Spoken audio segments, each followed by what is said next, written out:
if we look, I think there's a happy part of this story is that if we look at lifestyle and try to modify it, which is difficult, but if we educate people and give them resources to say, if you're a smoker, there's lots of aids to help you stop smoking, and particularly in the men, but of course in everyone. Or if you have a very high BMI, there's ways that could be a Mediterranean diet, looking at the calories, exercising more regularly, even positive imaging that if I believe I'm eating less and more active, you're more apt to actually, if you have positive ideology about that, you're more apt to carry through and to get a buddy to go to the gym or go for the walk or to do that workout on TV, the jazzercise or whatever you like.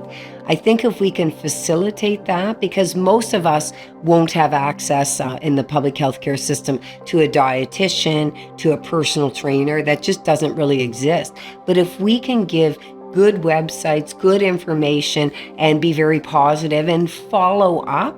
And in many ways, try to, what I'll call, it's more a marketing term, try to seal the deal. What do you think you as a patient could do between now and your next follow-up in however many months that might help you improve your RA?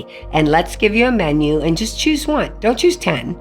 Nobody chooses 10 things on a menu. They choose one or two things, right? And let's work on it. And I think if you give people the ownership and give them the resources, that not that it's easy, it's hard to change habits, it's hard to change what we do, but that I think we can really facilitate improvement. And in many cases, these, like, they're not small from a patient perspective, but these relatively inexpensive modifications to lifestyle can actually have a huge effect on boosting the drug effect.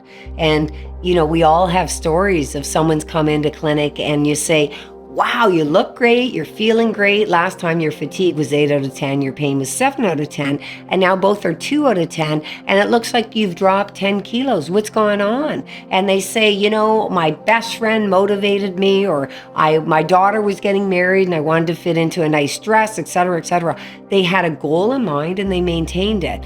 It's still tough if you're going to lose weight or stop smoking not to relapse, but the most successful people in these areas have relapsed and they try again. So I think we have to be positive, but in many ways as a physician, we're really not taught what to do. And I listen to TED Talks, I read some literature in the social sciences literature, but it's not really something I know as much about as probably I should, because people are always asking, tell me a diet. Well, they want the diet that makes everything anti-inflammatory and all is well. It's not always realistic, the wishes and desires, but most people are seeking information. How do I help myself be the best I can be? Because I didn't ask for these diseases like rheumatoid arthritis. I didn't ask for it, and I want to be the best I can be.